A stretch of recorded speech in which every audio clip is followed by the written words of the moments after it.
Okay, next up is the A chord.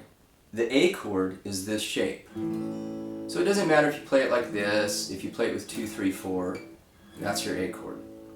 So when I play the A chord, I know the 5th string open is an A note, and I know my second finger on the 3rd string, 2nd fret, that's an A note, that's the octave. So look down at your fingers as you play this A chord, and just find the root of the chord, right? And then move it around, and again, some of these chords will sound good as you move them, and other times it might kind of have a dissonance or a clash. So I can go A.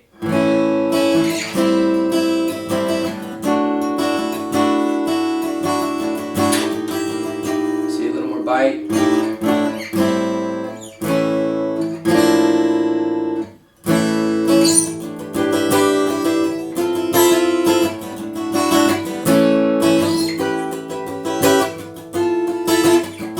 So you can do some pretty cool stuff just sliding a chord shape around. But as I was sliding that chord, I know that my second finger is the root.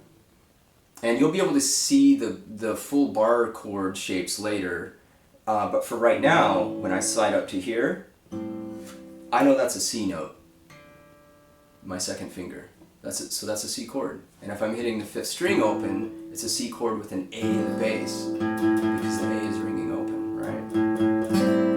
So this is a C chord, this is a D chord, this is an E. Now, just like when we learn the C chord, the minute you have open strings and you start sliding it around, you're introducing notes that may not work with the chord. So again, we have to rely on the capo or barring. So if I'm playing my A chord like this and I slide it up, I have to maintain that relationship just like the C chord. So right now when I play the A chord, there's an open fret behind it. So the minute I slide this up, I have to maintain that relationship with the capo. So now my open string, I'm still playing an open string, but it's barred at the 3rd fret. So that's a C note, just like when we played our C chord. That's a C note. So when I play this A chord at this shape at the 5th fret, and I have a capo at the 3rd fret, this is a C note inside that shape. The string ringing but being capoed is a C note, right? So if I want to play an E, I would move up to C, C sharp D, D sharp E. I know that's where I need to be because that's an E note. My capo, I have to maintain that relationship.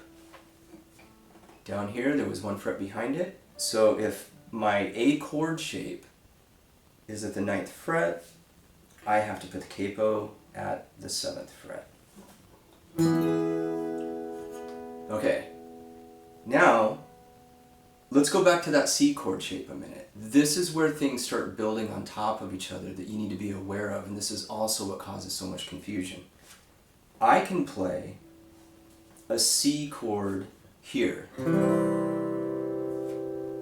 I can put a capo at the 3rd fret and play a C chord using an A shape. It's still a C chord.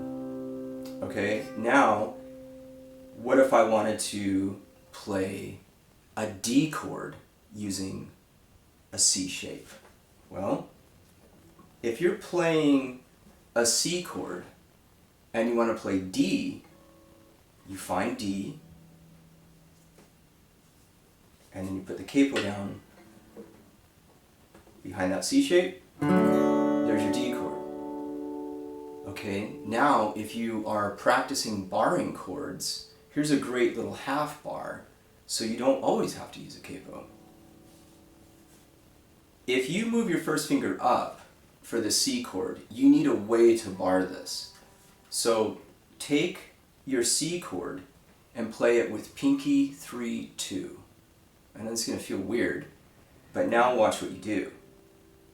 You look for that D, you put your first finger down and bar the top 3 strings. That's acting as your capo. So if you're not good at bar chords yet, that's okay.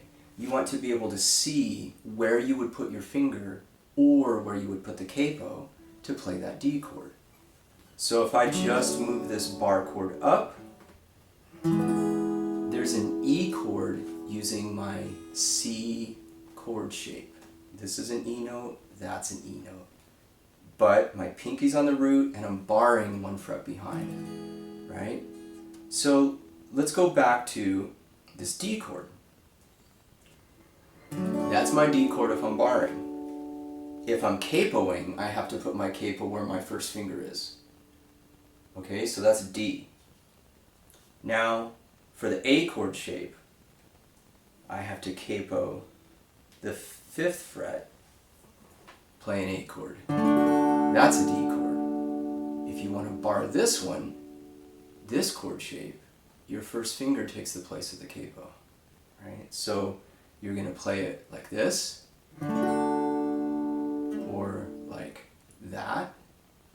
So I'm barring with my 3rd finger, sometimes I use my pinky.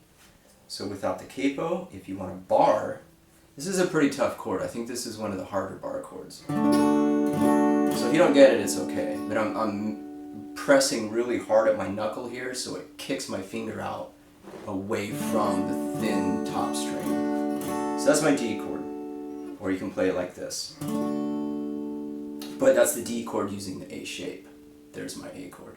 So this is where it starts to get tricky for people and where people kind of start to check out or get really confused. Because I think oftentimes the way this is presented, the instructors aren't going slow enough. They're introducing, scales and arpeggios too quickly, especially into, beginning students. It just confuses the matter. So by learning the neck and learning the shapes, then it's much easier to build on top of it. Okay, so do your exercises for the A chord shape and move it around. Just try to find the root note, answer the questions on the quizzes, fill in your neck diagram, kind of, make sure you're holding yourself accountable, and then we'll do the G chord next. All right, I'll see you in a little bit.